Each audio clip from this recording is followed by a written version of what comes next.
Hello, എല്ലാവർക്കും പുതിയൊരു വീഡിയോയിലേക്ക് സ്വാഗതം. ഇന്നത്തെ വീഡിയോ നമ്മൾ ചുരക്ക കൊണ്ട് അച്ചാർ ഉണ്ടാക്കുന്ന റെസിപ്പിയാണ്.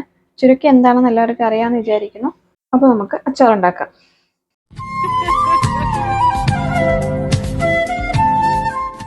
ഞാനിവിടെ ഒരു വലിയ ചുരക്ക എടുത്തിട്ടുണ്ട്. അപ്പോൾ അതിൻ്റെ പകുതി മതി.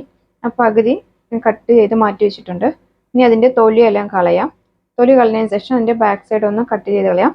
അതിനുശേഷം 2 പീസാക്കിയിട്ട് നമുക്ക് അതിൻ്റെ സെൻറ്ററിലെ സീഡെല്ലാം മാറ്റിയെടുക്കാം. ഇനി അതിൽ നമ്മൾ മാങ്ങ കട്ട് ചെയ്യുമല്ലോ അച്ചാറിന് വേണ്ടിയിട്ട് ചെറിയ ചെറിയ പീസാക്കിയിട്ട്, അതുപോലെ തന്നെ ഇതും കട്ട് ചെയ്തെടുക്കാവുന്നതാണ്. അപ്പോൾ ചുരക്കെല്ലാം കട്ട് ചെയ്തെടുത്തിട്ടുണ്ട്. ഇനി ഇതിലേക്ക് 1 ടീസ്പൂൺ ഉപ്പിട്ട് നന്നായിട്ട് മിക്സ് ചെയ്തിട്ട് ഒരു അരമണിക്കൂർ നമുക്ക് മാറ്റി വയ്ക്കാം. അതിനുശേഷം അച്ചാർ ഉണ്ടാക്കിയെടുക്കാം. അപ്പോൾ ഇനി ഒരു പാനിലേക്ക് നല്ലെണ്ണയാണ് ഞാൻ ഉപയോഗിക്കുന്നത്. നമുക്ക് അച്ചാർ ഉണ്ടാക്കാൻ കൂടുതൽ കാലം ഉപയോഗിക്കണമെങ്കിൽ നല്ലെണ്ണയാണ് നല്ലത്. ഇനി ഇതിലേക്ക് കടുക് ഇട്ട് കൊടുക്കാം. കടുക് പൊട്ടിയതിന് ശേഷം ഇതിലേക്ക് കുറച്ച് കറിവേപ്പിലയും 2-3 വറ്റൽമുളക് കൂടെ ചേർത്ത് കൊടുക്കാം. പിന്നെ ഇതിലേക്ക് 5 പച്ചമുളക് ഞാൻ ചെറുതായി കട്ട് ചെയ്തെടുത്താണ്, അതുകൂടെ ചേർത്ത് കൊടുക്കാം.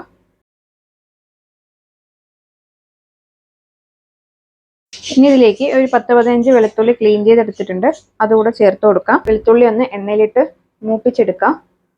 വെളുത്തുള്ളി മൂപ്പിച്ചെടുത്തതിന് ശേഷം ഫ്ലെയിം ഓഫ് ചെയ്യാം. എന്നിട്ട് എണ്ണ കുറച്ച് ചൂടാറിയതിന് ശേഷം പൊടികൾ ചേർത്ത് കൊടുക്കാം. നല്ല ചൂടാകുമ്പോൾ പൊടിയൊക്കെ ഇട്ട് കഴിഞ്ഞാൽ പെട്ടെന്ന് കരിഞ്ഞു പോകും. അപ്പോൾ അതുകൊണ്ടാണ് ഫ്ലെയിം ഓഫ് ചെയ്തത്. ഒരു 1/2 ടീസ്പൂൺ മഞ്ഞൾപ്പൊടി ചേർത്ത് കൊടുക്കുന്നുണ്ട്. പിന്നെ ഇതിലേക്ക് 1.5 ടീസ്പൂൺ കാശ്മീരി ചില്ലി പൗഡറാണ് ചേർത്ത് കൊടുത്തത്. 1 ടീസ്പൂൺ സാധാരണ മുളക് പൊടി കൂടി ചേർത്ത് കൊടുക്കുന്നുണ്ട്. പിന്നെ 1 ടീസ്പൂൺ ഉലുവയും 1 ടീസ്പൂൺ കടുകുമാണ്. ഉലുവയും കടുകും എല്ലാം ചൂടാക്കിയിട്ട് പൊടിച്ചെടുത്തതാണ്. പിന്നെ ഇതിലേക്ക് 3/4 ടീസ്പൂൺ കായപ്പൊടി കൂടെ ചേർത്ത് കൊടുക്കുന്നുണ്ട്. നമുക്ക് ഫ്ലെയിം ഓൺ ചെയ്യാം. അതിനുശേഷം അതിൻ്റെ പച്ച സ്മെല്ല് പോകുന്നവരെ നന്നായിട്ട് ഇളക്കിയെടുക്കാം. ഇനി ഇതിലേക്ക് ഞാൻ 1/2 ഗ്ലാസ് വിനേഗറാണ് എടുത്തിരിക്കുന്നത്, അത് ചേർത്ത് കൊടുക്കാം. എന്നിട്ട് വിനേഗറും ആ പൊടിയെല്ലാം കൂടെ ഒന്ന് നന്നായിട്ട് തിളച്ച് വരട്ടെ. ഇനി ഇതിലേക്ക് നമ്മുടെ ഫ്ലേവേഴ്സ് എല്ലാം ഒന്ന് ബാലൻസ് ചെയ്യാൻ വേണ്ടിയിട്ട് ചെറിയൊരു പീസ് ശർക്കര ഇട്ട് കൊടുക്കാം.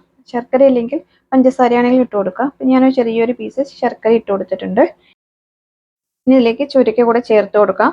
നമ്മൾ ഉപ്പിട്ട് വെച്ചത് കൊണ്ട് തന്നെ അത് കുറച്ച് വെള്ളമായിട്ടുണ്ട്, അപ്പോൾ അതുകൂടെ ഇതിലേക്ക് ഒഴിച്ചു കൊടുക്കാം. ഇനി നന്നായിട്ടൊന്ന് ഇളക്കിയെടുത്തതിന് ശേഷം ഫ്ലെയിം ഓഫ് ചെയ്യാം. അധിക നേരം ഫ്ലെയിം ഓൺ ചെയ്ത് വെക്കരുത്. ജസ്റ്റ് ഒന്ന് മസാലയിലിട്ടിട്ടൊന്ന് ഇളക്കിയെടുത്തതിന് ശേഷം ഫ്ലെയിം ഓഫ് ചെയ്ത് വെക്കാം. അപ്പോൾ ഇത്രയേ ഉള്ളൂ നമ്മളെ ചുരക്ക അച്ചാർ. അപ്പോൾ ഇത് നമ്മൾ കഴിക്കുമ്പോൾ ശരിക്കും മാങ്ങയുടെ ടേസ്റ്റ് കിട്ടും. ചുരക്കയാണെന്നൊന്നും അറിയില്ല. അപ്പോൾ ഉപ്പ് നോക്കിയിട്ട് ഉപ്പ് പോരാന്നുണ്ടെങ്കിൽ കുറച്ച് ഉപ്പിട്ട് കൊടുക്കണം. പിന്നെ നമ്മൾ അച്ചാർ ഉണ്ടാക്കുമ്പോൾ ഒരിക്കലും അലുമിനിയം പാത്രത്തിലോ ഇരുമ്പിൻ്റെ പാത്രത്തിലോ അച്ചാർ ഉണ്ടാക്കാതിരിക്കാൻ ശ്രദ്ധിക്കുക കേട്ടോ. വിനേഗർ ഒഴിച്ചു കൊടുക്കുന്നതുകൊണ്ട് തന്നെ അത് റിയാക്ട് ചെയ്യും. അപ്പോൾ ഇതിലുപ്പ് കുറവാണ്, അപ്പോൾ ഞാൻ 1/2 ടീസ്പൂണോടെ ഉപ്പ് ചേർത്ത് കൊടുക്കുന്നുണ്ട്. ഇനി അച്ചാർ ചൂടാറിയതിന് ശേഷം നന്നായിട്ട് ക്ലീൻ ചെയ്ത് വെള്ളമൊന്നും ഇല്ലാതെ ഡ്രൈ ആക്കി എടുത്ത ഒരു ബോട്ടിലേക്ക് മാറ്റി കുറേ ദിവസം നമുക്കിത് സൂക്ഷിക്കാവുന്നതാണ്. നമ്മൾ വളരെ ടേസ്റ്റി ആയിട്ടുള്ള ചുരക്ക അച്ചാർ ഇവിടെ റെഡി ആയിട്ടുണ്ട്.